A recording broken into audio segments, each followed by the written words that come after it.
So Dan, thank you for being on the channel. Thank you for this opportunity to interview you. I know you're an expert technical analysis. I know you have a lot of knowledge to give people on technical analysis, but also on your success, how you get to that, how you do it. And I'm sure a lot of people need to know this. It's something that will help them. So thank you very much. I have to admit I am a fan. I watch all of your videos. I appreciate it. Thanks for having me, Paul. Okay, so Dan, tell me a little bit about your life. How did you get into cryptocurrency? Well, how did you get into technical analysis? So I started in college and I went to school for business management where I didn't learn anything about stocks. But Uh-huh. while I was in school, I had some money that I saved up from high school jobs and they were sitting in mutual funds and I didn't know anything about trading or anything like that.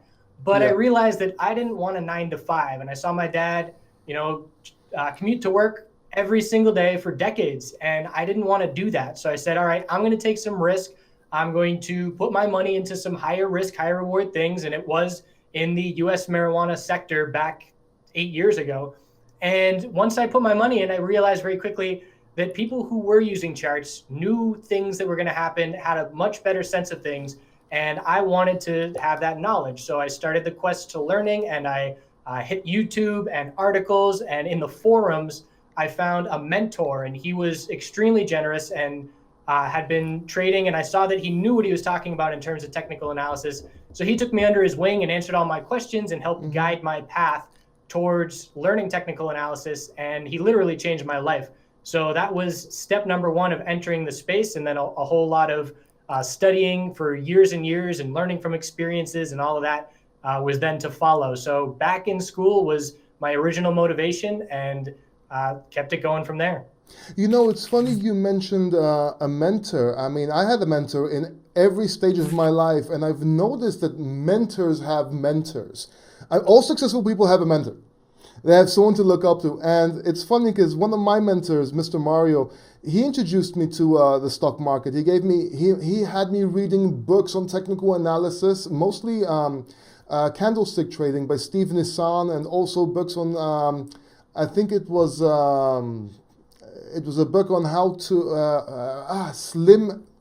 I can't remember it. SLIM, Slim Can or Can Slim, the rules of following stocks. And he had me studying for about a year and a half. And he told me that the difference is knowledge. Knowledge is key. It's what makes somebody a good trader or anything in life and not. So he had me reading all those books. I actually got to the point of teaching Forex. I was never, I wouldn't say I was a very good technical analyst, though. I blagged most of my way through that job. I was good at I was good at teaching. I was not very good at doing. Mhm. But yeah, it's funny you mentioned mentor. This is something that contributed to your success? Do you believe that? I mean, Absolutely, and it's honestly it's the human interaction aspect where if you're just reading and looking on the screen, it's very dry. It's a dry topic. But if you have human interaction and someone is putting things in their own words and answering questions, it really yeah. makes all the difference in the world. So that's what I'm trying to do now, and why I put out all these videos for free is any information that people can gain from these videos from hearing it from somebody else. I do think that is a very beneficial learning style as opposed to just reading articles and listening to videos. And that's another thing. Successful people in general, they want to teach, they want to share knowledge. And a lot of people don't seem to understand this. They think that the rich people, the successful people, they do not want to help. They're greedy. They want everything for themselves. And there's always something behind that. Yet, I think people that have made it in life, they're more eager to help other people if they're not judged all the time. Do you find this true? Absolutely. Yeah, I get that question early on. I got that question all the time. If technical analysis works, why aren't you a billionaire and why are you doing this? And the answer is that it is intrinsically rewarding and it feels really good to help people and get messages about changing people's lives. That's really what motivates me to continue doing this, and I don't think I'll ever stop. I'll tell you. I'll tell you. I can hear that reverb again. If you guys are hearing reverb, by the way, it's okay. We like being heard twice. So, so real quick, It's very true. Yeah, successful people want to help people, and you know what I've noticed, which I'm not sure you've come across this, but technical analysis, the same sort of fundamentals of technical analysis. Yeah, they work everywhere. They don't just work in the stock market. They don't just work in cryptocurrency, which is the new thing right now. I actually use technical analysis to evaluate sales reps I teach, and I can actually forecast as they're getting better if they're going to go up or if they're going to go down. It's crazy, but it's true, and that is something I've self-discovered. I haven't read anywhere, and I'm still kind of like experimenting with it, but it does work. It works on people, and I guess it's because it's people's psychology, right? It's market psychology, yes? Yeah, I don't doubt that at all. I always said you could give me a chart on anything, and as long as it's data that can be charted, it can use technical analysis. Okay, because a lot of people called me crazy, but it was true. All right, so I got to ask you at this point, because I did already mention cryptocurrency, and I was supposed to ask this later on. But what do you? I noticed a difference between crypto and stocks. I actually did, and more on the emotional side. It was very hard for me to keep my emotions intact. But would you say there's a difference in technical analysis in the traditional stock market and in cryptocurrency?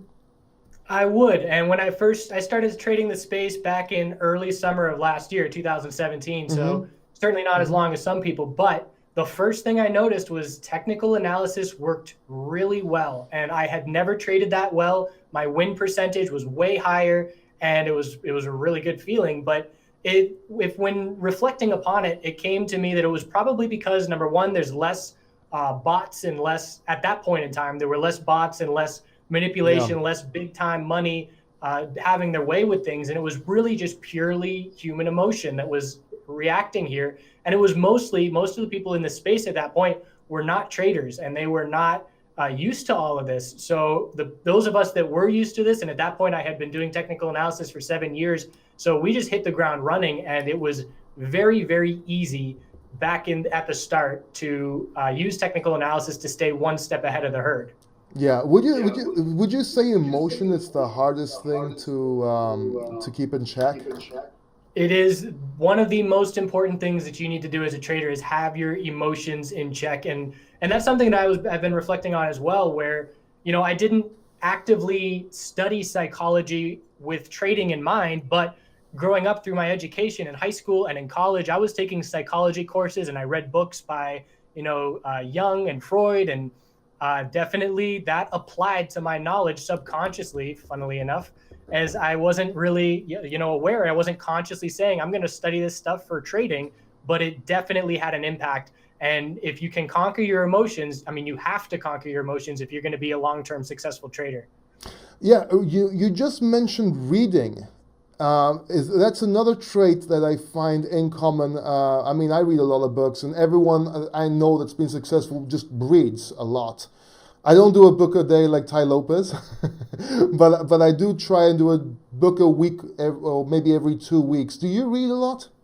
I have read my entire life growing up. The past couple years, I've actually slowed down my reading because I'm so busy, doing what I'm doing now. But I have always been a big reader, and I look forward to when I have more time to doing it in the future as well.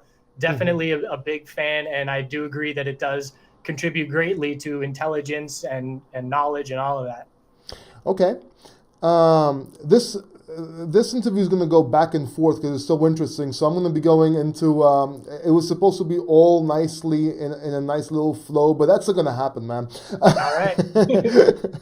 People that know me know I'm not really good at organizing. I'm not an order person. I'm very chaotic in life in general. I actually wrote 2 books, by the way. I wrote Success IAO, Improvise, Adapt, and Overcome, and also The Closers Part 3 with living legend Ben Gay III.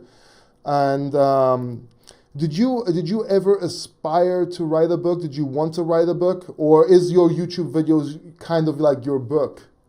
Honestly, in the past couple of months, I have started considering it. And someone actually reached out to me, and they're writing a book, and I wrote a little excerpt for them. And Nice. I do think that, whether it's me actually writing the book or whether I'm dictating it via audio and video and someone else transcribing, there will be a book in the future. Absolutely. Nice, nice. Yeah. So right now, I know that everyone's wondering something, and it's something totally relevant to what we were talking about. And that's, how old are you? I'm 29. The big three O's coming up in 5 months. 29 years old, and you're doing great. So age is actually a number. When would you say you became successful? When you actually tasted success, you actually said, "Okay, I'm a trader. I'm making money. This is it." I started at 22, I would say a couple years in. So maybe 24, 25 is when it hit that I will do this for the rest of my life and can make a living doing it. And it's sustainable long term. Did you have to give up things in order to achieve your success? Did you have to let things go that just to make it, or? Time, definitely lots of time, putting in many, many thousands of hours at this point in terms of reviewing and studying the charts, and every time I give analysis to people, I'm benefiting from it as well. I'm hearing myself, and there are concepts where someone will ask me a question, and it's something that I've never really formulated into words and put Mhm. that thought out there. And then once I do, it definitely benefits me, and it drives it closer to home hearing myself say it. So it's definitely a very beneficial thing to put in a ton of hours. But other than that, I would say no, I've still been able to live my life the way I wanted to. I was traveling and road tripping around with my laptop trading and doing everything that I wanted to. That's a nice life. It takes a lot to get there, though.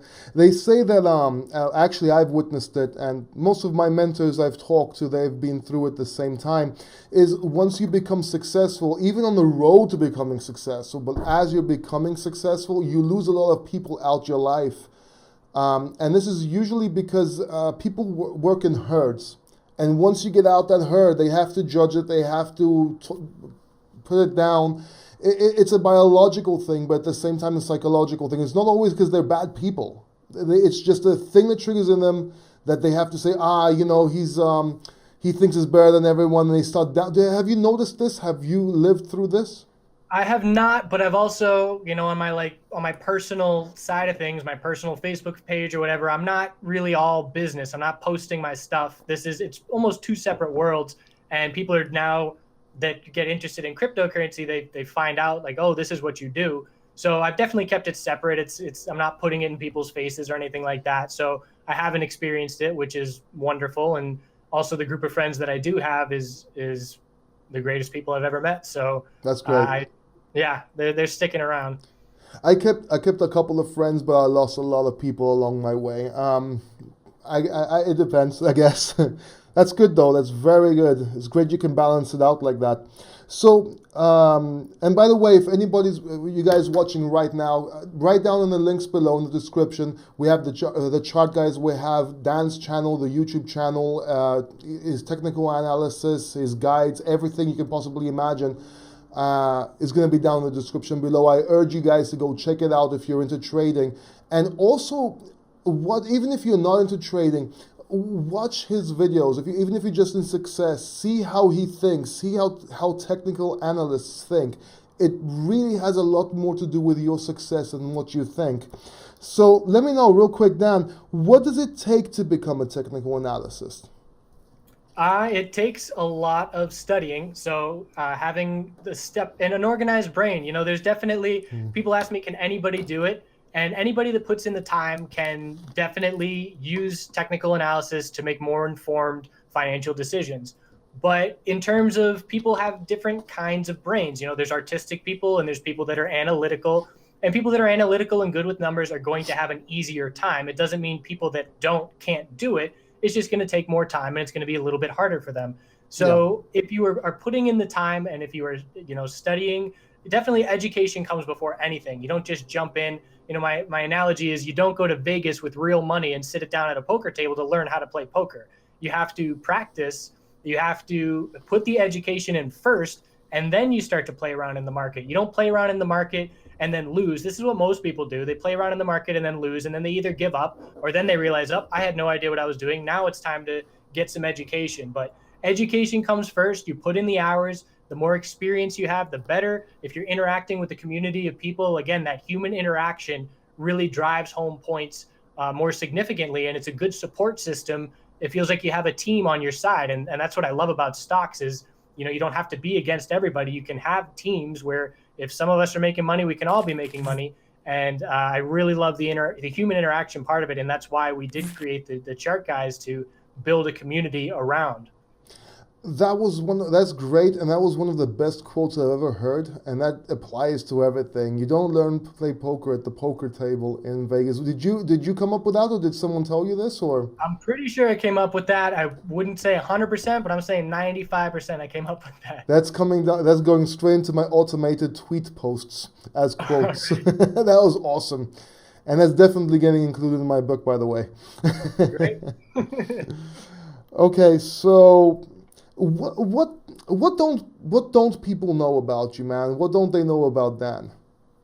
Well, not everybody looks at all the videos, but I'd say I'm an organic farmer that trades. I'm not a trader that farms. So that's my backbone. That's where I, find my balance in life.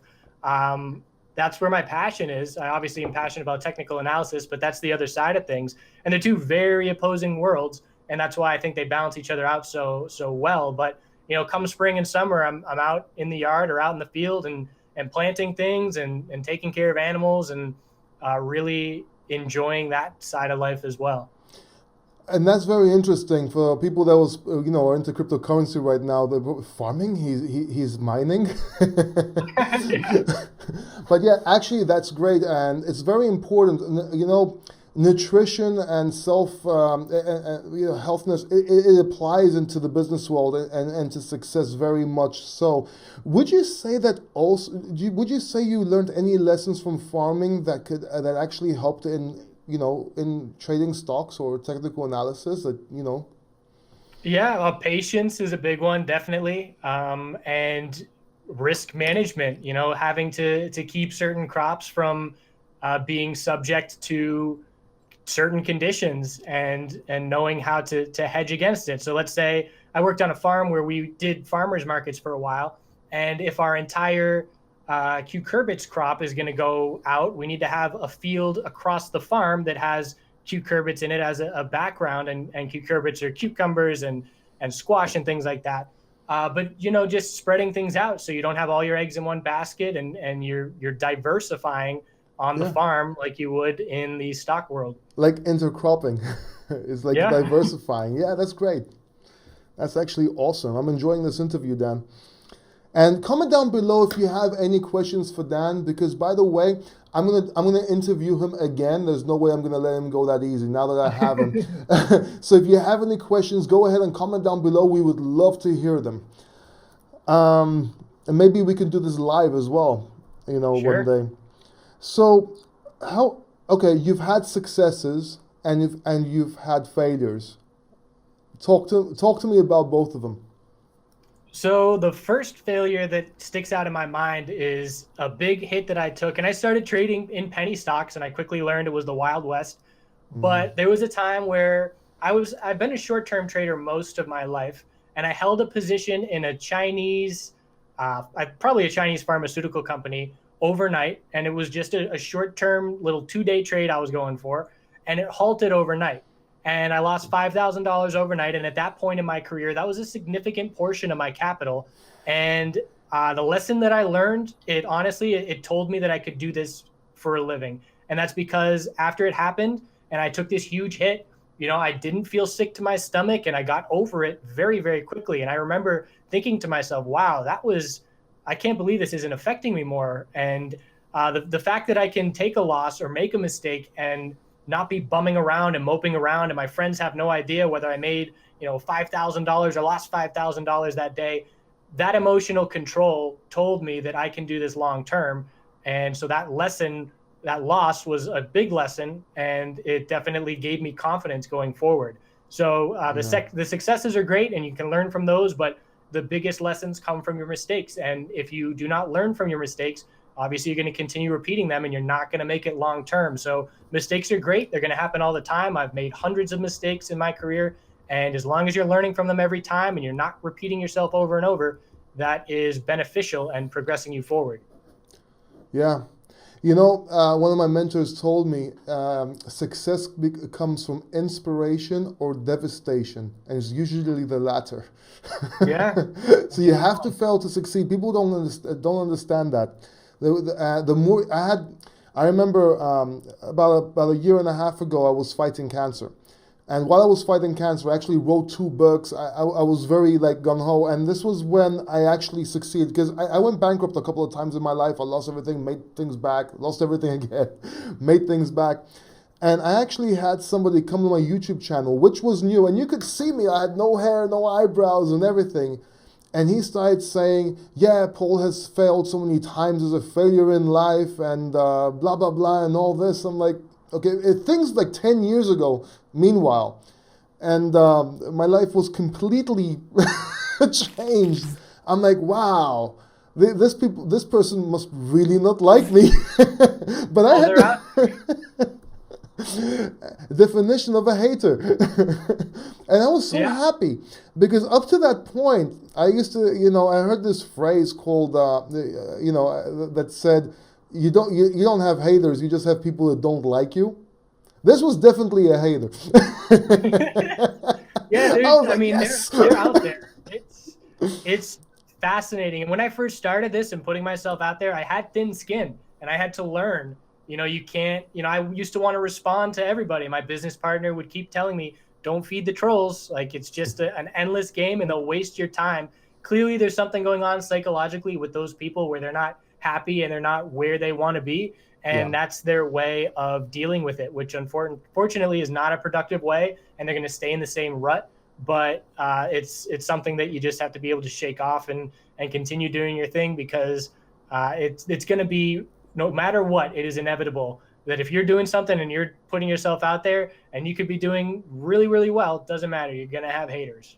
Yeah. And, people learn most from other people's failures. And that's another thing. Like, I actually wrote all my failures, well, most of them, in my book. You know what I mean? Because that's where you learn. You want to get people not to do the same mistakes.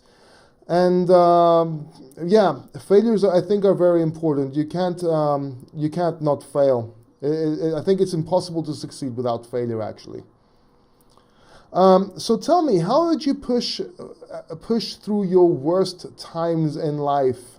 What would you say is what kept you, making you go forward? I have definitely had a really good life, and I don't have the hardships that many people have had to deal with. So I have personally just always remained calm, and nature has been my go-to. I can remember, whether something happened in the stock market world that it was a big hit or something like that. I can remember going out and sitting on the beach and just putting everything into perspective and separating from money. That's another big thing, is losing the emotional ties with money and realizing they're just numbers on a screen and they'll come and go. Yeah. And that's not the important things in life. Being able to look beyond that and move past that has allowed me to continue going. And just loving life and having escapes, places that I can go to out in the woods or wherever to escape anything that is, bringing me down. And that can refresh and renew my psychology and my mindset and get ready to hit the ground running and continue pushing forward. So I would say nature is the biggest thing. That's my happy place, and where I can, really calm down and meditate and clear my mind. I actually go fishing. There you go. Very similar. Well, it's very true. Yeah, you need to step back, and once you learn how to make money, once you learn to make your first million or whatever, after that you can always make it back. It's just once you do it one time, that's the hardest. Your first million, that will be your hardest million. That's what I was told, and that's what I have experienced in general. Is when it's the first money. Yeah, it's then you just know. And then once you get it, you have the confidence. You're right. You can, I could stop trading stocks for 5 years, and then once I need money again, start trading stocks again. And I have the confidence that, I can get money when I need it. And it's just a commodity like anything else. It comes and goes, and it's an energetic flow too. I definitely feel if the people that are hoarding it and very stingy with their money, it doesn't come as easily as if you're very open with it. it flows in both directions. Yep, you can't save your way to $1 million, my friend. And yeah, in general, the act of giving money. Okay, I actually believe it works on quite a few levels. First of all, okay, no matter what you believe in, okay, God, the universe, it will give it back. Yeah. But the second thing, it works on a fundamental principle that if you give it out and you help people, first of all, you feel good, but also it eliminates the feeling of money being scarce, sorry, depending on where you live, England, of scarcity. So I think it's very important to give and help. And even if you don't get it back, I really believe that. Absolutely. It's an abundance mindset and confidence and abundance. Yeah. So what keeps you awake at night, man? I sleep like a baby. I'm a very good sleeper. I nap. Honestly, my productivity is with working with the chart guys and all that. I'm a great napper too. And I'll nap in the middle of the day for 20 minutes and it completely recharges me for the second half of the day. So, I definitely have concerns about the world and the political landscape and all these different things. But in the end, there's really I have a very positive outlook on life, and it's gone great so far in terms of keeping me on the right path. And yeah, I don't have too much stress and worry in my life, and I'm very grateful for that. Okay. I personally do not watch the news, do not watch TV. Whenever I do see them and I see some sort of news, I start thinking about it, start analyzing it, and I realize I just wasted my time. So I just don't watch it completely. I had a TV in this room, and in my other room, I have 3 TVs, okay? I don't even have cable in 2 of them. I don't even have one of them only, and that's when I have guests. I don't know, maybe they want to watch the soccer or something like that. Or when my girlfriend's over, she wants to watch Survivor. Which gives me time to work, actually. You said you have no stress and you can sleep at night. And I think I know the reason, Dan. That's because you're a short-term trader. Because when I'm sleeping at night, I'm like this. I'm looking at portfolio. Shit, I'm running out. Panic selling. Absolutely. Being all cash is the greatest thing. It's so comfortable. It definitely, especially in cryptocurrency, I couldn't do it if I were not a short-term trader and comfortably in cash the majority of the time. It is you're absolutely right. That is a significant factor in my ability to stay calm and not stressed. This is something I want to learn at some point. Right now, I've realized that I just invested a sum of money and I'm just leaving it there. And I might swing trade from time to time, and this is why I said I'm not a good trader. I realized I lost more money if I would have won a lot more money if I didn't do anything at all. Because I had big positions in some great coins. As soon as I saw that I made a little bit of money, but I lost long term, I realized I'm not a trader. And you have to admit in life, you have to admit what you're not good at, and then decide if you want to become good at it. And if you want to become good at it, you need to study. You need a coach. Everyone needs a coach. Yeah. And yeah. That's a very, for me, it's the opposite, where I have a hard time holding long term. And so that's something that I try and work on under the right conditions. If I see the right scenario, it's more of this, okay, I want to hold this longer term. I need to get away from the screen, set my stop loss level and forget it. And that's something that I work towards to be able to switch up my game plan a little bit and to work on areas of weakness. Do you hold anything else like gold or anything long term? No, I trade it long term, and I definitely will. Next time we get, and maybe this is the start of it, but next time we get a significant market pullback, I will start establishing long term positions. But under the current euphoric mindset of this market, I am a lot of cash and short term positions. It's funny. A couple of times I wanted to get out and put 1/3 of my capital in cash, but have it on exchanges ready. The first time I didn't do it when Bitcoin went up to 19,000. I wanted to hodl. And then the second time I said I'm going to do it, it was around 17,000. I didn't, and it went down. It went back up again, of course.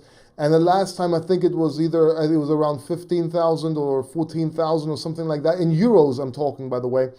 And I'm like, oh, I had a trip to Poland because I'm moving there for business. It's just going to be a lot easier with the countries where I'm going to be working around, and a lot easier having a base set up there rather than Greece, which I am now. And I'm actually moving on the 16th of this month. Cool. Yeah. And I said, you know what? I went for a week just to get some things, get some meetings done. And I'm like, you know what? I'll just do it when I get back. Boy, was that a mistake. Yeah. That just like it would. And then I saw it go back up to $13,000 the other day, and then I'm like, Now of course, I can't remember the exact amounts of money. I might be off or on a few thousand, but that's exactly what happened. Anyway, so what's the one okay, so what does your family know you for? The one characteristic that you're known for within your loved one, within your family? Probably, yeah, my organized, intelligent brain going through school, where it's just my mind and the way my mind works is designed to fit really well in the Western schooling system and standardized tests and all that. And I fully see that, that's not for everybody, and that doesn't mean those people aren't smart. It's just a very boxed in kind of learning style and test style and things like that. So my whole life I always did well in school, and that's definitely what my family would know me for. And there was a joke, against my brother, where my parents would be like, "Oh, Matt, you got a C, great job," and Dan, you got a B, what happened? And that's just because our minds work different. And he was an artsy kind of person, and I was more of the analytical type. Got you. Got you. And what's the one thing that people characteristic people say about you that don't like you? That's a good question. Don't like me. Fortunately, there's not many people that don't like me. I'd say, I mean, I've encountered the most of them on the internet, that's for sure. I would say probably my confidence, and maybe that confidence makes them feel insecure or lacking, or I'm not sure what. But yeah, just being confident and comfortable. That's probably what triggers some people. A lot of people don't like that, and I get it a lot too. And I've noticed a lot of people get it, and that's another thing I just want to talk about, a little spin-off of that. A lot of people, they see a guy with a lot of money with a young girlfriend, and they're hugging and everything. And I'm 40 years old, by the way. My girlfriend's 24, and what they don't understand is it's not the money. It's it's the confidence that money brings you, the security that money brings you, and the way you carry yourself. It's the same kind of confidence that broke guy that would bully everybody in school and fight has, that always had the nice girl. It's not the money, guys. Do you agree with this? Yeah, definitely makes sense. All right. So the next question is that I have down for you, because I've actually had a lot of questions I had for you, Dan. All right. So what are your success habits? Do you have anything like any? I'm actually not think I can't think of the word right now. Not paradigms, but rituals, morning rituals, or anything like that. Yeah, definitely having routines and sticking to the routines that work. So I wake up early. I wake up before the sun, and at this point, it's just automatic. Even on the weekends, I'll wake up early and just be ready to go and work, and loving my work. I look forward to waking up and on a Saturday morning and making some videos. And it seems crazy after making videos all week, but I really enjoy what I do. And the routine, obviously, as you said, health, eating well and exercising and taking care of yourself. It's all connected mentally, physically, psychologically, emotionally. Those are all pieces to the puzzle that make up a successful routine. And then once you have that routine down, you just get to hit the repeat button and continue doing it. Now, people can see this in your voice, and you know what? I've actually heard a lot of people talk to you about your voice. You actually have a great voice, by the way. I And appreciate it. I can hear the enthusiasm in it when you're talking about, and the confidence in it. So it actually comes out and portrays in your voice. Did you practice, or was it just something that just comes out, or? It just happened, and I've never heard that about my voice until I started doing this. And people, say they put me on to go to sleep. And there's actually we have members whose little kids will listen to me and they'll watch the videos before bed. And yeah, I love hearing that. And you can hear, I mean, when I first started doing this, we have all the videos recorded, and it's a different person. It's night and day. Yeah. And it's a lack of confidence. And when I first started the chart guys and doing this, it was kind of like, does anybody want to hear what I have to say, and not being sure. And then once I started to get the positive feedback, that positive feedback was very significant, because that built the confidence. And then it was just a self-fulfilling prophecy and a positive feedback cycle. And that is when it really I got more and more comfortable, and my flow got better. And at this point, it's like a freestyle rapper, but technical analysis, the words, I don't even look at a chart before I do a video on it most times. And it just jumps out, and Wow. there's very little between my brain and my mouth. It just flows right out. And it is that confidence and experience and doing it, over time, that definitely has put me where I am here in terms of speaking and flow.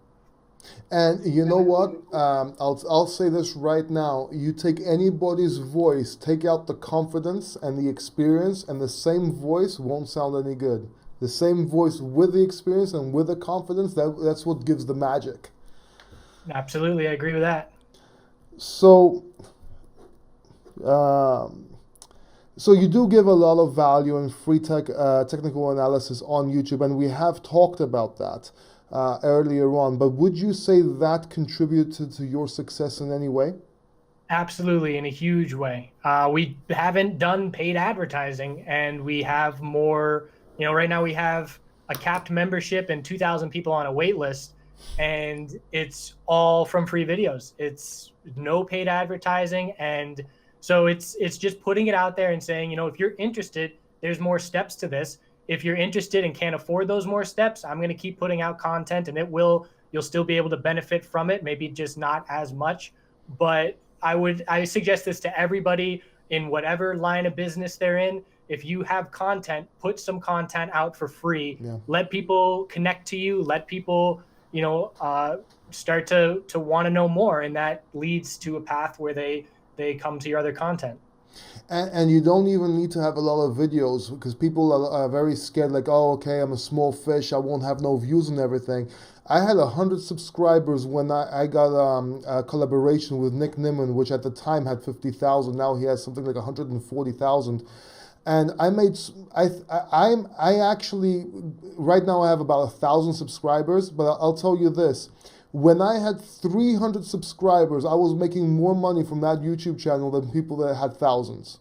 And really, and it also opened up a lot of doors. It actually got me, because I did a lot of sales videos, Ben Gay III actually watched my sales videos, and that's one of the key factors that he decided to write a book with me. So, and I also use that book to get into other businesses. Even now that I'm going to Poland, they saw my videos. They were very impressed. It's not the amount of subscribers you have. It's the value you bring, what you give. People know you're not an editor. They know you're not a movie star. They want to hear what you have to say, what you have to give. And if you're not confident in the beginning, and they have to scavenge it out of you, that's fine. They still getting value.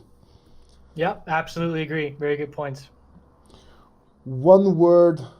I know we told you about what people know you for, but now you can tell me one word that describes you. I think a lot of people, I'd say funny. A lot of people don't, I mean, I have little jabs that I make in my videos, but I mostly try and keep a serious tone and stay on topic. But in the real world, I'm joking all the time, and very lighthearted, and that allows me to not stay emotionally tied to things, and be able to laugh things off, and to live lightheartedly. That definitely has been beneficial. Yeah, I actually started doing my live YouTube videos now. I just started saying funny stories instead of trying to give video, because every time I went live, it just didn't feel the live advice I would give, it just didn't feel right. I felt like no one was watching, and I wasn't really myself. And one day I'm like, you know what? I'm just going to be funny. Yeah. I'll just be myself. And I had more engagement that way. I had more fun anyway. It doesn't matter if anybody else didn't like it. All right. So, what else do you think contributed? Well, what else do you believe contributed to your success?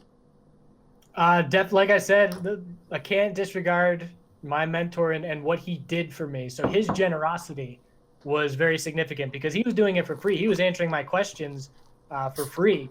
And so that has inspired me definitely to the amount of free content that we put out.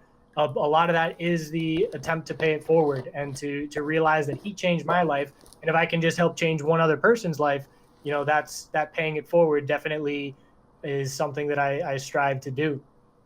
You know, one of my mentors, Mr. Mario, the same one as the first one I told you about, he actually paid me when I went bankrupt one of the times.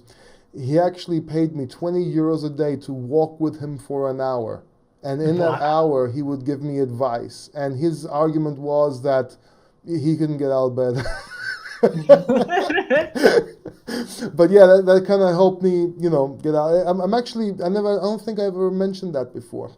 He actually gave me 20 euros a day for an hour to walk with him. And I should be paying him. I should have been paying him. So if you could change one thing in your life, what would it be and why? Oh, let's see. I've had a really good life. I would say, I'm on my path towards finding where I want to live in my life in terms of, having my own little farm and my own little sanctuary. So I'm making steps towards that, looking forward to it. So I would say if I were there right now, that would be great. And that would help me be even more grounded and, in a state of very significant happiness where I have, I can walk out my back door and be on my farm and then come in and do videos. I would love to do that. And I will do that eventually. I guess it would, if I could speed up that process, but not really worried about that. It'll happen in the near term future and it will be great when it does.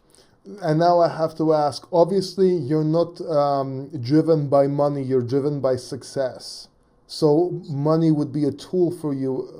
Why? What do you think? How do you see money? It's definitely a tool. I love that there are instances where a small amount of money can mean a very large amount to certain individuals. So, ever since the chart guys and ever since trading success, I do things like tip more and I carry more 20s for homeless people and giving a 20 to someone, that's not going to affect me in terms of, my financial standpoint, but it can absolutely make that person's week. And to be able to do that is really powerful. And so I feel that, having that as a tool, like you say, to do good is definitely something that is what I strive to do in this life. And, once I have my farm, I'm going to be, saving rescue animals and being able to feed them with this money. So it's definitely a tool and, growing extra vegetables to give to neighbors, things like that. Just being able to help the local community is very empowering and rewarding. Would you rather give somebody 20 euros or would you rather give him a book? And I'm even talking about a homeless person right now. I'm being extreme, but let's be extreme. If it's the right book, it definitely could be the book. That would have a more, if it's going to inspire somebody, that would be much more useful than that temporary $20 help. Yeah. So you mentioned before about helping people with farming and everything like that. It just reminded me of something. It reminded me of two things. One is, if you want to get somewhere fast, go on your own. If you want to get somewhere far, do it together with other people. And that's one thing I kept in business. And the other thing is, if you had 20 people, homeless people, a community of people that don't have a house, okay? Everybody trying to build a house on their own would be impossible. But if all these 20 people got together and built one house, and then got all together and built the one house for the next person. And then this is one thing people could do to change the world.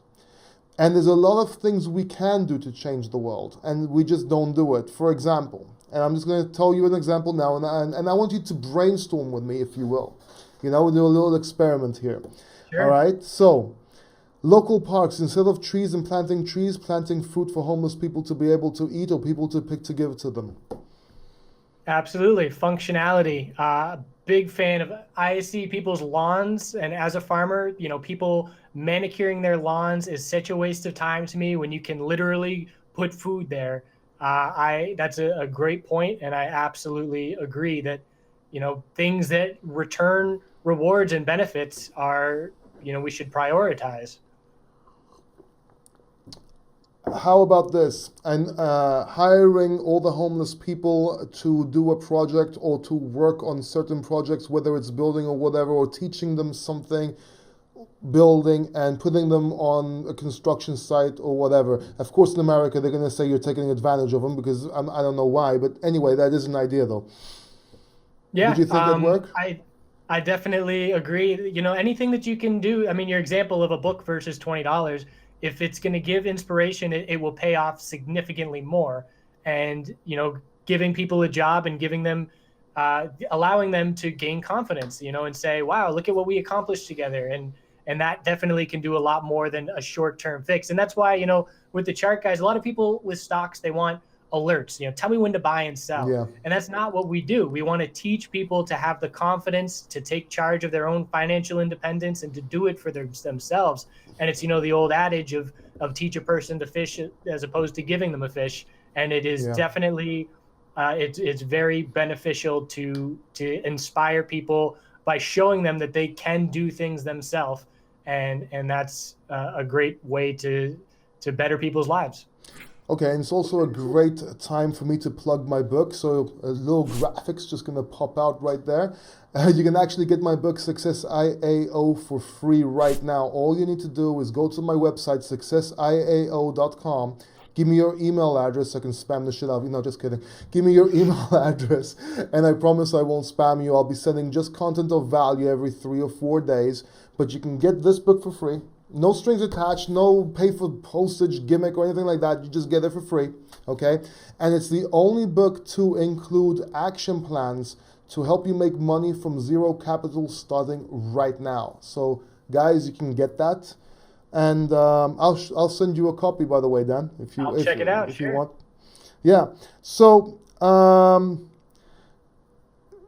right. So, you mentioned you had routines.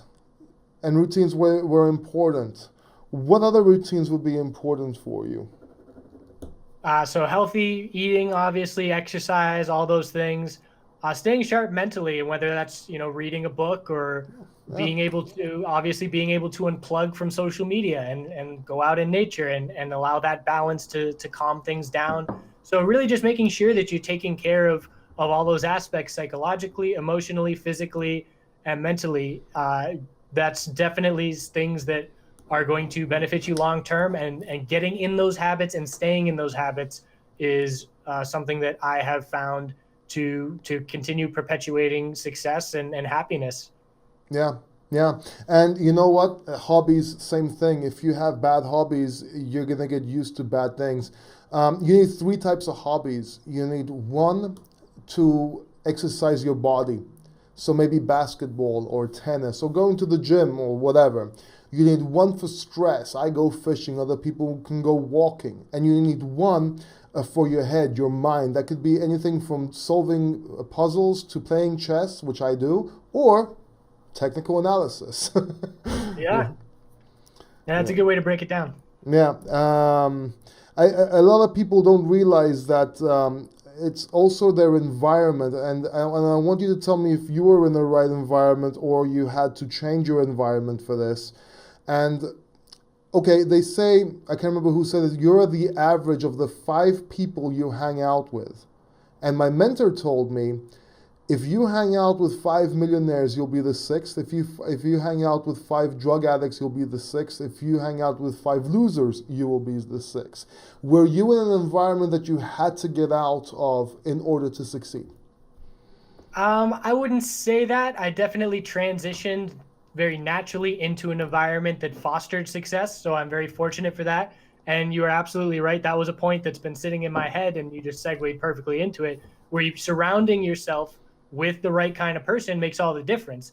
And so, my business partner Jason and I, he really was nudging me to start the Chart Guys, and he, has an entrepreneurial mindset, and we've worked really well together. At the time that he was nudging me, I was living with an entrepreneur, and he was nudging me as well. Yeah. And so these people, both the two of them, contributed very significantly to the success of the Chart Guys, and to starting this business, and really helping people. And it was a major factor. I was just fortunate enough to be in that environment when the opportunity came along, and it definitely magnified my motivation, and just being able to have someone to brainstorm with.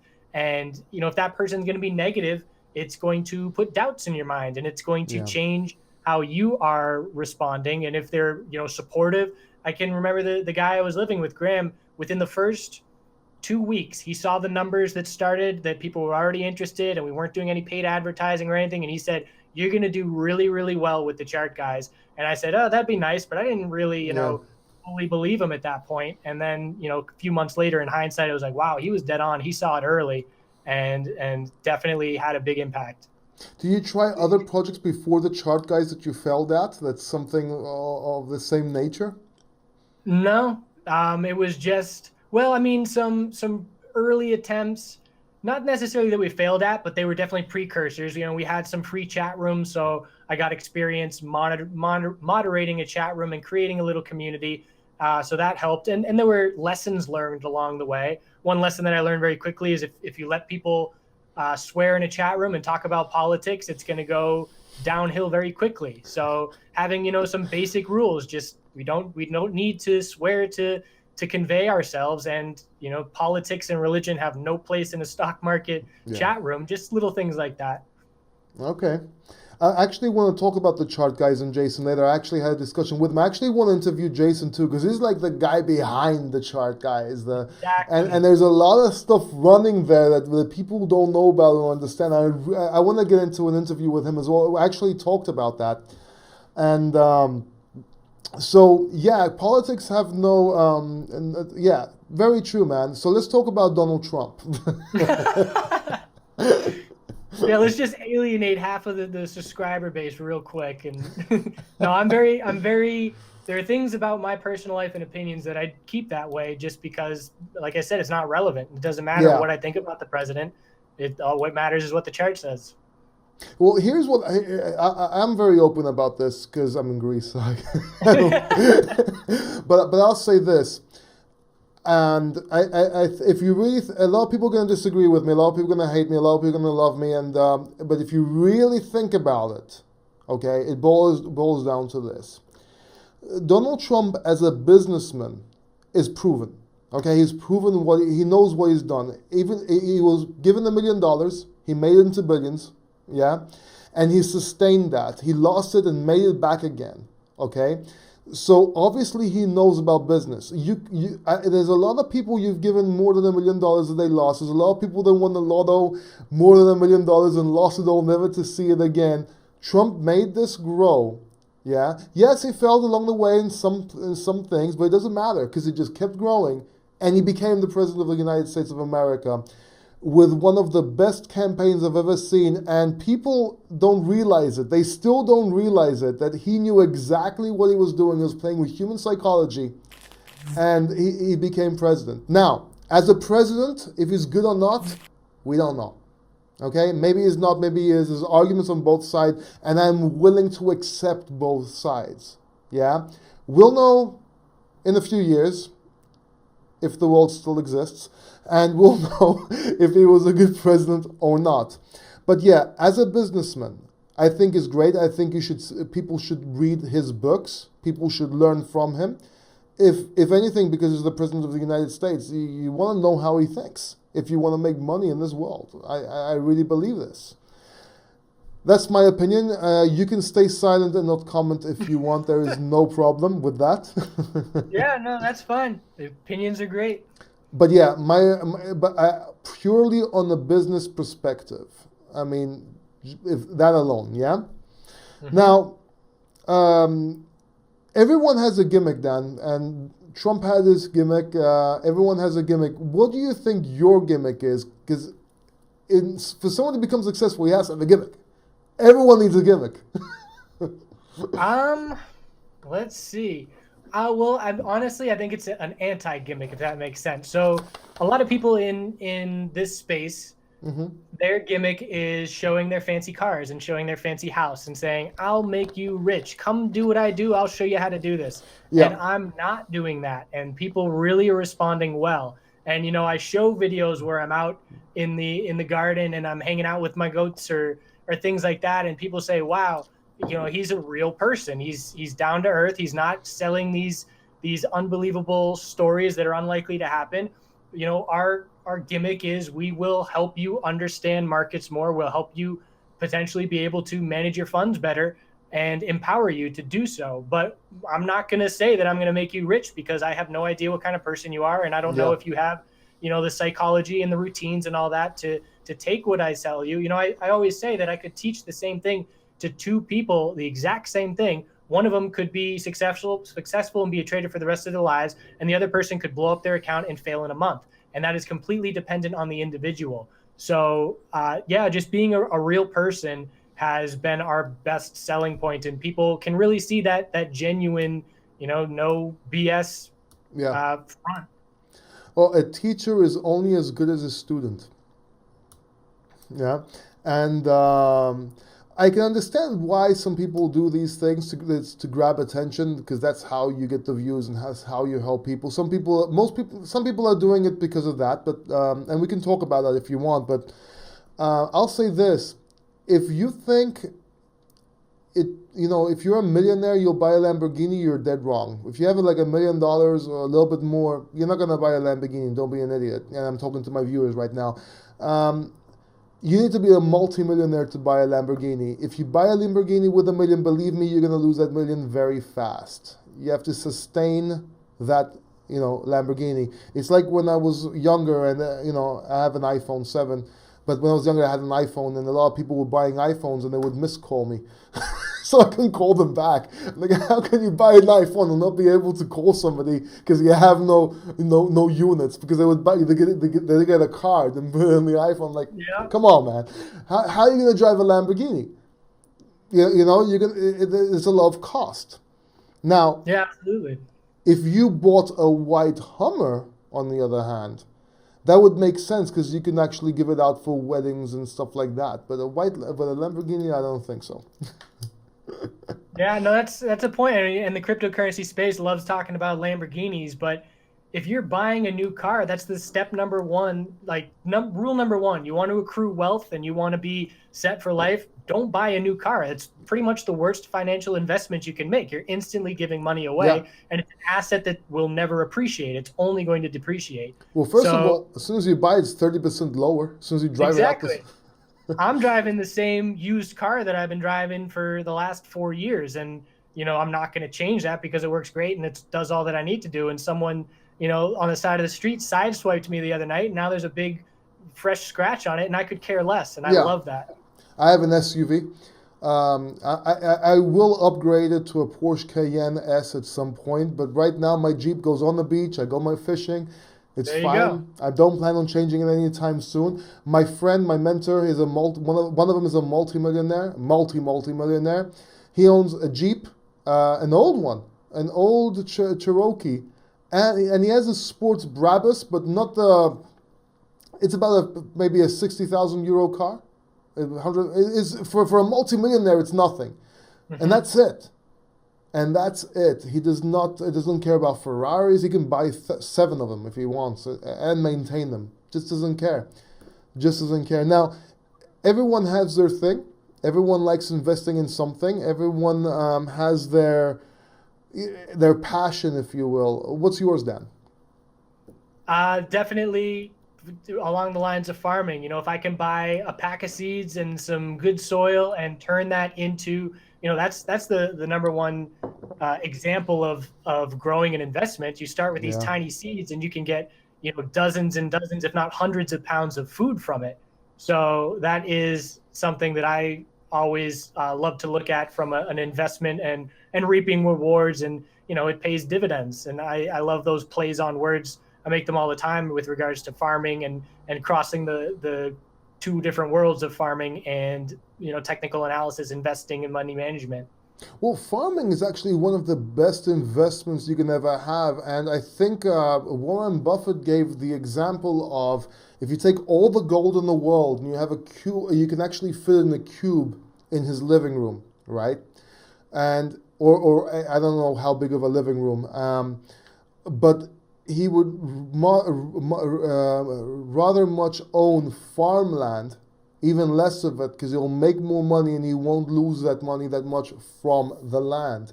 Whilst the other thing, you just look at it, it doesn't offer.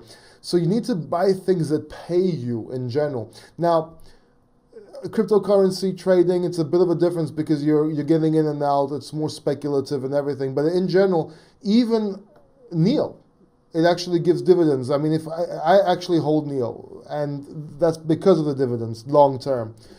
I was going to ask you at this point if you hold anything for it, but I know you don't because you answered the question before. No, I will. Like I said, I mean, once we get a market correction, I will look to dividend stocks and I will look to things like that. But until then, I'm definitely going to stick with what's been working, and being agile and in and out has definitely been working. Okay, so let's talk about the chart guys. And let me just, I'm making notes here because I'm enjoying. Oh my God, I forgot to push record. No, I'm just kidding, man. So let's talk a little bit about the chart guys. How did it start? How did it launch? And how was it right at the beginning when you weren't sure it's gonna work? What was that feeling you felt, like you and Jason? Talk to me about that.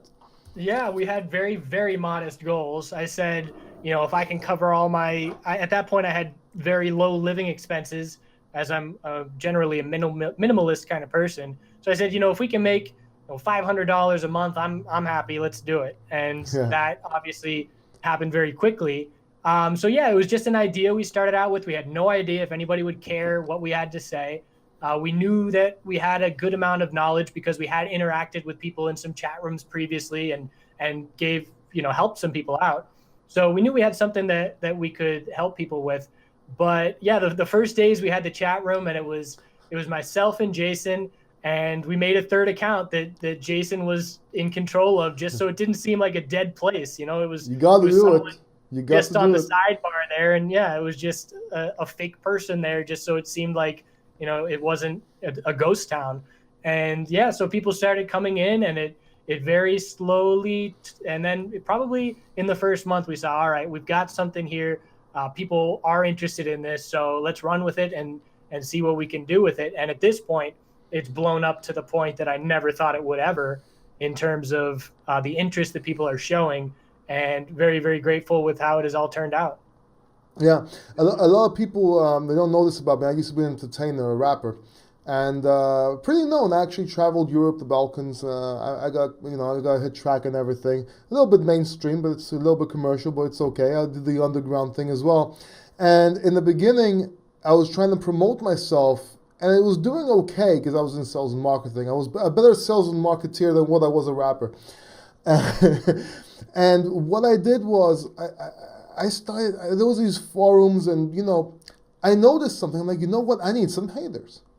So I actually made some account talking shit about me, but this started going viral, and more people started hearing things about me. And then obviously my real haters, because I had a nightclub before that, and people, there was a lot of jealousy. I was a bodyguard. I did a lot of stuff in my life, and my actual, haters, if you will, or enemies jumped on board feeding this. But then, at some point, people started supporting me as well. And then just took a road on its own. It took a road on its own, and that's a secret I also never mentioned to anybody. But yeah, that's a good one. Yeah, when we got our first haters, I said, "All right, we made it. If you don't have haters, something's wrong. Like, where are my haters at?" Yeah, exactly. You start crying if you don't have them. So how did this continue? How did it go down the road? Did you and Jason ever have a fight? Honestly, I mean, we've had some disagreements, but they're very brief. I've been astounded at how well we have worked together. We've never met. This is Oh now two and wow. a half, yeah, 2.5 years in. I've never met the man. I am going to his wedding in 2 weeks, so I will meet him in Oh, in two that's weeks. awesome. Yeah, it honestly, I mean, it's couldn't have gone any better. It was really just we have this sick drive of entrepreneurship that we match each other with really well. So in terms of like, I know that every spare minute he has, he's doing something beneficial for the chart guys, and he Yeah. knows I'm doing the same thing. And we're on the same page in that regard. There's no imbalance of time commitment or anything like that. So it's gone perfectly. I couldn't have asked for a better partner, and really looking forward to meeting him. Although I do like the story that we've never met. It's definitely, very surprising to people. And once we lose that, it'll be yeah, we're partners. So how did you meet him? Actually, in the forums on Reddit, I was looking for people to teach technical analysis to, and I said, "Hey guys, the U.S. marijuana stocks are booming right now. Money is growing on trees. Let me show you." I mean, it sounded like a scam sales pitch in hindsight, but he responded and he showed a little bit of interest, and he was very skeptical. Yeah. And but he had an open mind, and we took his $700 and turned it into 10,000 in about a month, and he was a believer from then on out. But he was one of my first students, you could call it, and that was maybe 4 years ago. And so then, just continued staying in touch with him and doing chat rooms, and he continued his thirst for knowledge, and I was answering questions and all that. So I was his mentor, and he was my first student essentially. Wow. That's great. Look, okay, so I'm gonna have to save some questions for Jason for our interview. So I'm gonna leave more chart guys questions for him. I'm gonna Sure. ask you a series of quick questions. All right. So you mentioned you turned $700 into 10,000. What would you suggest somebody with $1,000 do in the cryptocurrency space or any space right now? Definitely don't try and be a trader right away. You need to, if you're going to want money in cryptocurrencies, look at it from a long-term perspective. And then while that is happening, educate yourself and hit the books and gain that knowledge. Because if you try to start trading with $1,000, you will lose it. There's a 99% chance of that. You have to educate yourself first. So if you want your skin in the game, I suggest, maybe save a small amount so you can psychologically see what it's like to have money on the line, but look at it from an investing standpoint rather than a trading standpoint until you're comfortable and until you've gone through many, many hours, hundreds of hours of education and practice. Yeah, I can verify that with a lot more than $1,000. Yeah. I learned the hard way, man. Okay. In cryptocurrency, if somebody is a swing trader or a long-term trader, I know you're into short-term, but what coins would you suggest he would get into and why? Well, Ethereum was the first interest that I took in cryptocurrency. And that was the one that started everything. And I love the idea behind it. I love the smart contracts and the functionality for decentralized apps and all of that. And I do think that there is a bright future for it all. So I am very interested in that. I'm also taking an interest now in a new coin, Shipcoin, and that's not tradable yet, but check out the Shipcoin. But that's really we had a former member at the Chart Guys who grew up with shipping in his blood, the trucking industry. And so he's been working in the space, and he is very big into blockchain revolutionizing the shipping industry. And it just really makes a lot of sense that blockchain will revolutionize the shipping industry and increase transparency and eliminate the middleman broker. And it's going to do big things. And so that's a coin that I'm interested in. And I'm going to be putting out some more fundamentally based videos on that, which I haven't done in the past. But it is a project that I'm very interested in, and I'm looking forward to a conference up in Atlanta in May, and they're going to be there. So that's a space that I'm starting to explore because, I am very interested in the potential of this technology on the future. And so that fundamentals are definitely important for that if we're looking, 5-10 years down the road. It's funny you said that. I actually know a lot of ship owners. I mean, Greece has the most ships in the world, at least the commercial ships. Hmm. As of now, they always did, and if not with the Greek flag, with other flags, but the Greeks. But that's actually very, very interesting. If you ever meet any of those people in the shipping industry and they want, someone to introduce them to people in Greece, I can definitely get that done for them. All right, Definitely, good to know. I'm very close. Any other coins other than those two? In terms of long term, I like the way that Dash does things in terms of what they do. It's almost like an open, public sourced company in the sense that if you have a certain stake in it, they have these coins that are released I believe it's every month. And Hmm. if you have a stake, if you're, if you have a stake, you have a vote in what happens with that money. Hmm. So people are proposing these ideas.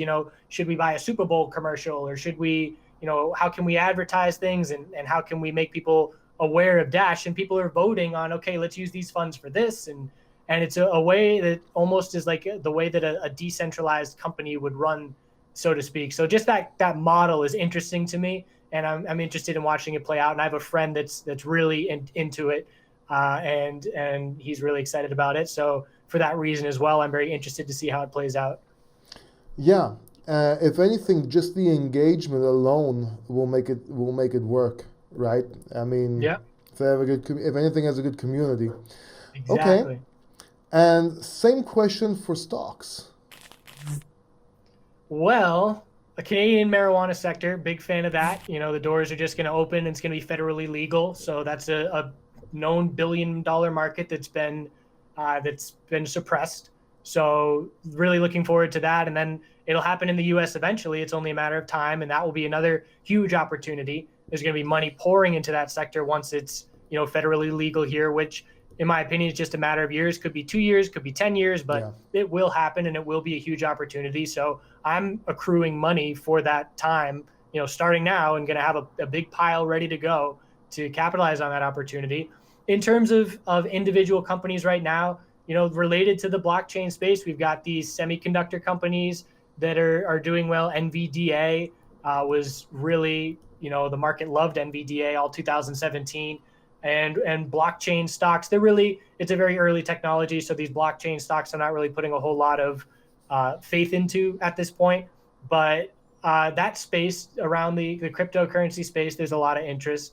And in terms of, the major names, the big names, I'm not as interested in the Facebook and the Apples and the Googles. Obviously, they've proven themselves many times over, and they're not going anywhere anytime soon. Hmm. So as long as the market stays strong, those names will stay strong. IBM, because they're going to get involved in blockchain, maybe. I Absolutely. think they're Yep. involved with Stellar, aren't they? Yep. IBM, I've already seen their commercials, and I'm already seeing their Really? commercials where, yep, I saw during the football NFL playoffs, American football, they had IBM commercials about the shipping industry and how, they're going to use blockchain to Oh, revolutionize it. wow. Hmm.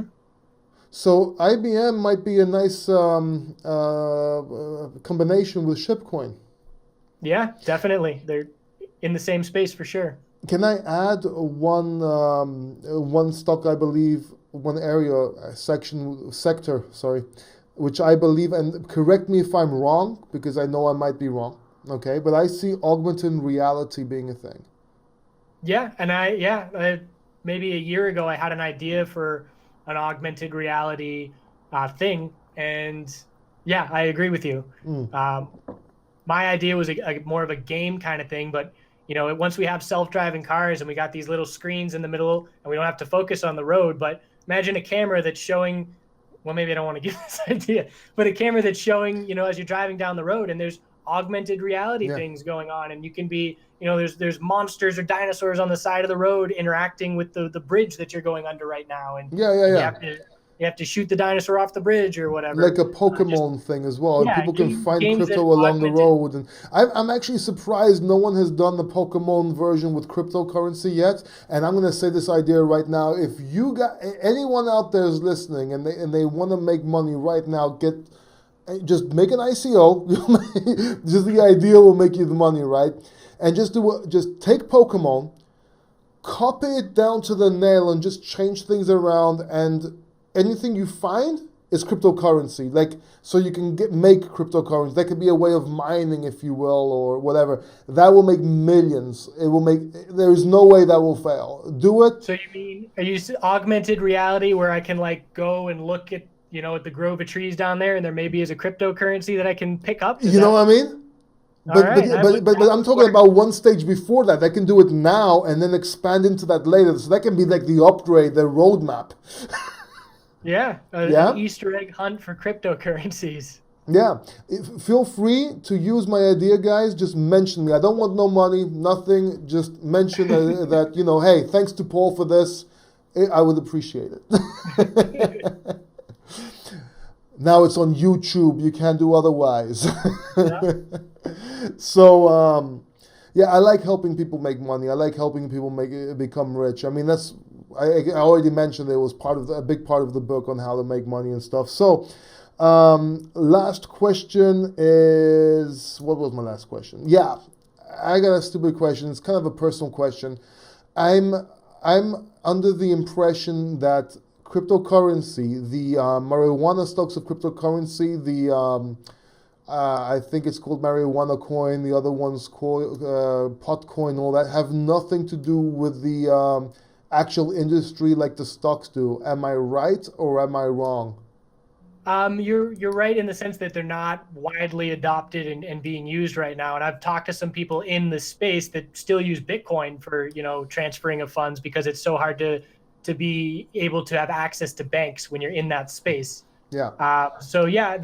It doesn't, I don't see the need that those coins serve that other coins couldn't serve. Right.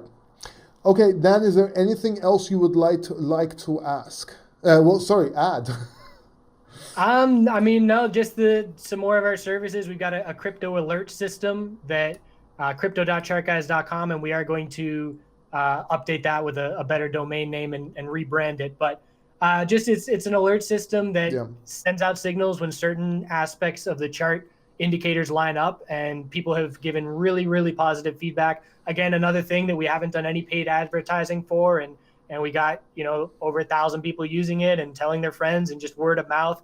And the fact that it's helping people is really the selling point in its own. So and that's a really fun project where we've taken a lot of creative license, and we're making our own indicators. And I'm saying, what am I looking for on the chart? How can we quantify that? And then when those conditions line up, send that alert out to people. So it's been a lot of fun, and it's going to continue being a lot of fun, as that is one of our major projects we're working on now.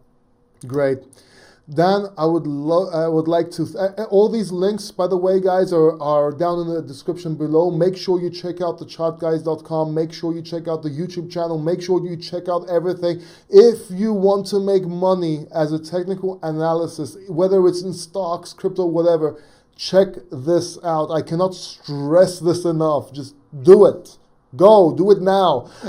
Dan, thank you for being here. I really appreciate it. It was a great interview. I enjoyed it. And I loved every single minute of it. I learned a lot. And really, man, thank you. I really appreciate it. Absolutely, Paul. Glad to be here, and thanks for having me. Take care. Bye-bye. Bye.